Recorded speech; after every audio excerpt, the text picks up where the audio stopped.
नमस्कार. आता आपण पाहणार आहोत एक गरुड पुराणातील विषय, गरुड पुराणातील रहस्य, कलियुगात राम नामाचे महत्त्व. तत्पूर्वी चॅनेलवर नवीन असाल तर कृपया सबस्क्राईब करा. ही माहिती आवडल्यास लाईक करा आणि जय श्रीराम लिहून कमेंट करा. जय श्री हरी. हरिओम मित्रांनो, कल्पना करा त्या काळाची जेव्हा मनुष्य चहूबाजूने त्रस्त आहे, आतून पूर्णपणे खचलेला आहे आणि वरून मात्र हसताना दिसतोय. जेव्हा आयुष्यात अशांती आहे, मनात भीती आहे, कर्माचा बोजा वाढतच चालला आहे आणि मृत्यूचा विचार येताच थरकाप उडतो. हेच आहे कलियुग. एक असे युग जिथे पाप करणे सोपे आहे, पण प्रायश्चित्ताचा मार्ग कठीण वाटतो. शास्त्रे सांगतात की या युगात मनुष्याकडे ना एवढा वेळ आहे की तो कठोर तप करू शकेल, ना एवढी एकाग्रता की तो मोठे यज्ञ किंवा कठीण साधना करू शकेल. अशा अंधकारमय काळात गरुड पुराणात स्वतः श्री विष्णूंनी गरुडाला एक असे रहस्य सांगितले जे कलियुगातील सामान्य मनुष्यासाठी आशेचा शेवटचा किरण ठरते. हे रहस्य म्हणजे राम नाम. कलियुगातील मनुष्याची स्थिती. गरुड पुराणानुसार कलियुगात मनुष्याकडे ज्ञान तर आहे पण विवेक नाही, साधने आहेत पण समाधान नाही, आणि धर्माची माहिती आहे पण आचरणाचा अभाव आहे. मनुष्य बाहेरून जेवढा प्रगत दिसतो, आतून तेवढाच पोकळ होत चाललेला आहे. इच्छा अनंत आहेत पण शांती दुर्मिळ झाली आहे. कलियुगातील मनुष्याची स्थिती कशी असेल याचे अतिशय मार्मिक आणि वास्तववादी वर्णन गरुड पुराण, श्रीमद भागवत पुराण आणि इतर धर्मशास्त्रांमध्ये आढळते. हा विषय आजच्या काळाशी तंतोतंत जुळणारा आहे. धर्मशास्त्रानुसार कलियुगातील मनुष्याच्या स्थितीचे काही प्रमुख पैलू खालीलप्रमाणे आहेत. 1. मानसिक आणि बौद्धिक स्थिती. विवेक शक्तीचा अभाव. शास्त्रानुसार कलियुगात मनुष्याकडे माहिती खूप असेल पण विवेक नसेल. काय योग्य आणि काय अयोग्य याचा निर्णय घेण्याची क्षमता क्षीण होईल. अस्वस्थता आणि भीती. या युगात मनुष्य नेहमी अज्ञात भीतीखाली असेल. मानसिक तणाव, नैराश्य आणि अस्वस्थता ही सामान्य लक्षणे असतील. अहंकाराची वाढ. स्वतःला इतरांपेक्षा श्रेष्ठ समजण्याची प्रवृत्ती वाढेल, ज्यामुळे नात्यामध्ये दुरावा निर्माण होईल. 2. नैतिक आणि आध्यात्मिक अधपतन. धर्माचा लोप. कलियुगात धर्म केवळ नावाला उरेल. लोक बाह्य देखावा म्हणजेच उदाहरणार्थ टिळा लावणे, भगवे वस्त्र घालणे हे करतील, पण अंतर्यामी दया आणि सत्य नसेल. पापाची सुलभता. चोरी, व्यभिचार, खोटे बोलणे आणि फसवणूक करणे या गोष्टी लोकांना पाप न वाटता जगण्याची पद्धत म्हणजेच लाईफस्टाईल वाटू लागतील. साधनेचा अभाव. मनुष्याकडे कठोर तपश्चर्या किंवा मोठे यज्ञ करण्यासाठी लागणारी शारीरिक आणि मानसिक शक्ती नसेल. 3. सामाजिक आणि कौटुंबिक स्थिती. नात्यामधील स्वार्थ. नातेसंबंध प्रेमावर आधारित नसून केवळ स्वार्थावर आधारित असतील. पैसा हा नात्यांचा केंद्रबिंदू बनेल. कलह, लहान लहान कारणावरून भांडणे आणि वादविवाद होतील. म्हणूनच या युगाला कलियुग म्हणजे कलहाचे युग म्हटले जाते.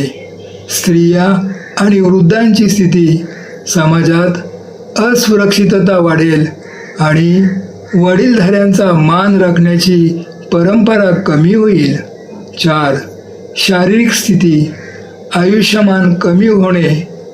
सतयुगात मनुष्य हजारो वर्ष जगत असे, पण कलियुगात मनुष्याचे आयुष्य जास्तीत जास्त 100 वर्षापर्यंत मर्यादित होईल आणि रोगांमुळे ते आणखीनच कमी होत जाईल. शारीरिक शक्तीचा ऱ्हास, अन्नातील भेसळ आणि निसर्गापासून दूर गेल्यामुळे मनुष्याची प्रतिकारशक्ती कमी होईल. या स्थितीतून बाहेर पडण्याचा उपाय काय? गरुड पुराण आणि इतर ग्रंथांमध्ये या भीषण स्थितीवर एकच प्रभावी उपाय सांगितला आहे. कलौ केशव कीर्तनात. कलियुगात केवळ देवाचे नामस्मरण केल्याने मुक्ती मिळते.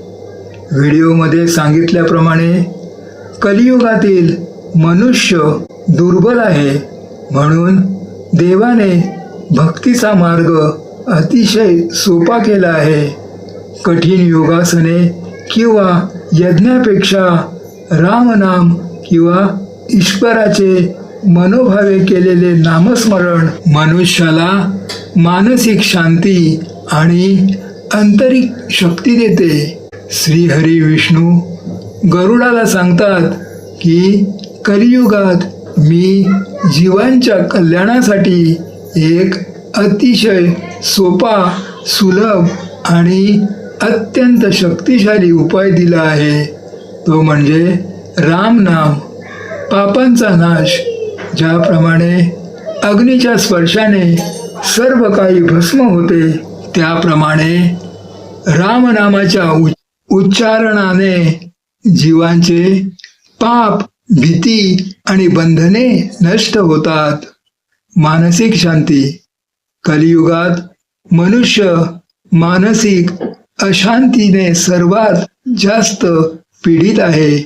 रामनाम हे मनासाठी अमृतासारखे आहे, ज्यामुळे मनातील अशांती दूर होते. भक्ती आणि विवेक. रामनामाच्या जपाने मनुष्याच्या मनात करुणा, दया आणि प्रेमाची भावना निर्माण होते. जेव्हा मन शांत होते तेव्हाच विवेक जागृत होतो. हिंदू धर्मशास्त्रे आणि विशेषतः गरुड पुराणानुसार कलियुगातील सर्वात प्रभावशाली शक्ती म्हणून राम नामाचा गौरव केला जातो. जेव्हा मनुष्याकडे कठीण साधना करण्याचे सामर्थ्य नसते, तेव्हा केवळ नामस्मरण हाच तरणोपाय ठरतो. रामनामाची शक्ती खालील मुद्द्यांच्या आधारे सविस्तर समजून घेता येईल. 1. आध्यात्मिक शुद्धीकरण. रामनाम हे केवळ 2 अक्षरे नसून तो एक तारक मंत्र आहे. पापांचा नाश.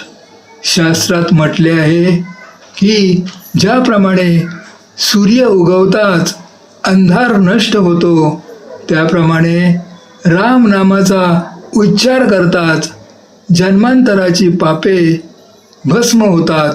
चित्तशुद्धी. रामनामाच्या सततच्या जपाने मानवी मन म्हणजे चित्त निर्मळ होते. मनातील काम, क्रोध, लोभ आणि मोह यासारखे विकार हळूहळू कमी होऊ लागतात. 2. मानसिक शांती आणि आत्मबल.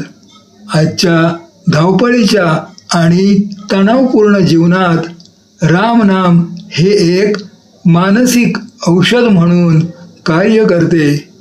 नकारात्मकतेचे उच्चाटन राम नामाच्या जपाने निर्माण होणारी कंपने म्हणजेच व्हायब्रेशन्स मनातील भीती, नैराश्य आणि चिंता दूर करतात.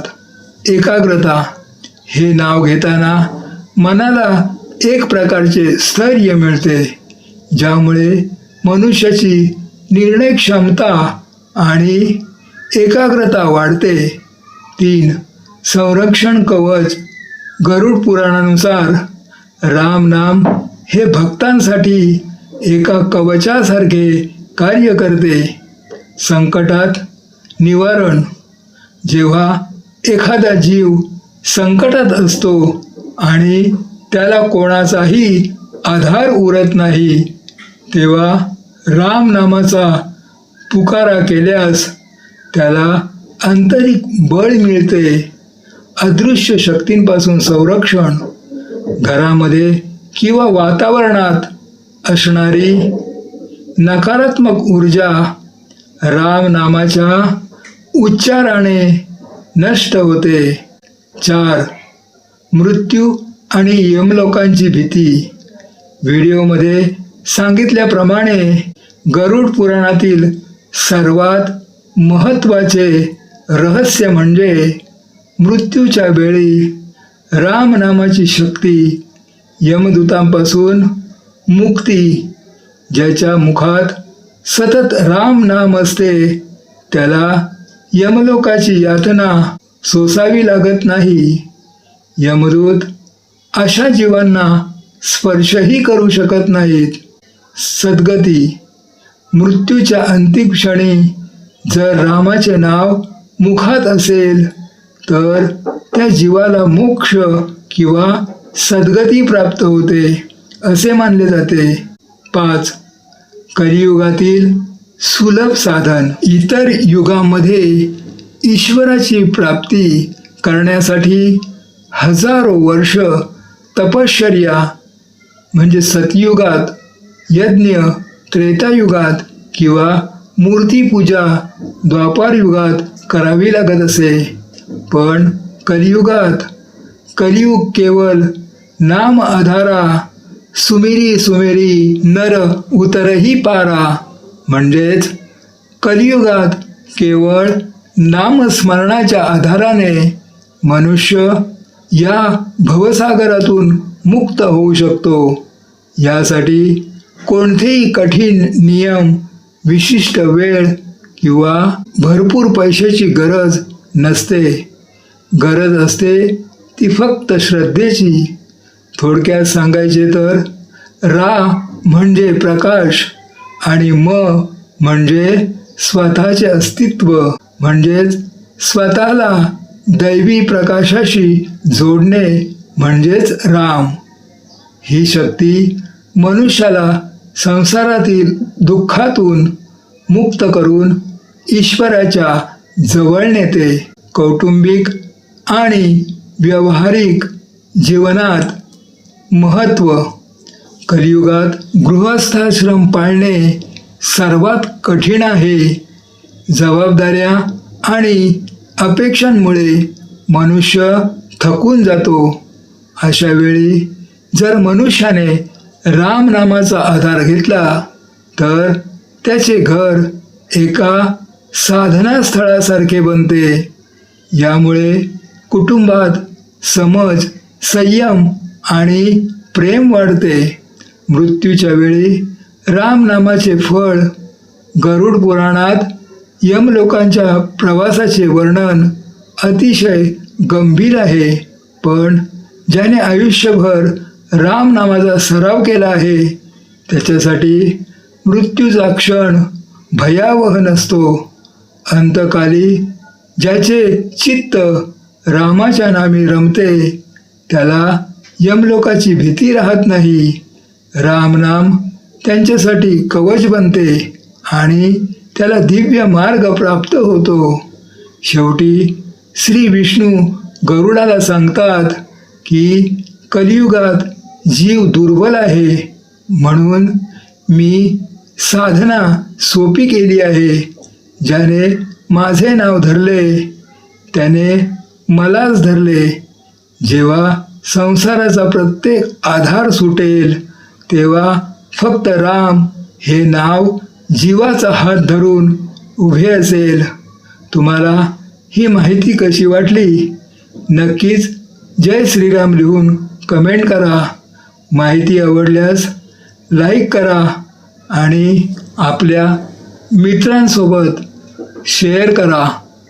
तसेच शेवटी एंड स्क्रीनमध्ये एक धार्मिक व्हिडिओ दिलेला आहे, तो पहा आणि अशाच धार्मिक आध्यात्मिक माहितीकरता आपल्या भाविक भक्तिमय या चॅनलला सबस्क्राईब करा. जय हिंद, जय महाराष्ट्र. धन्यवाद.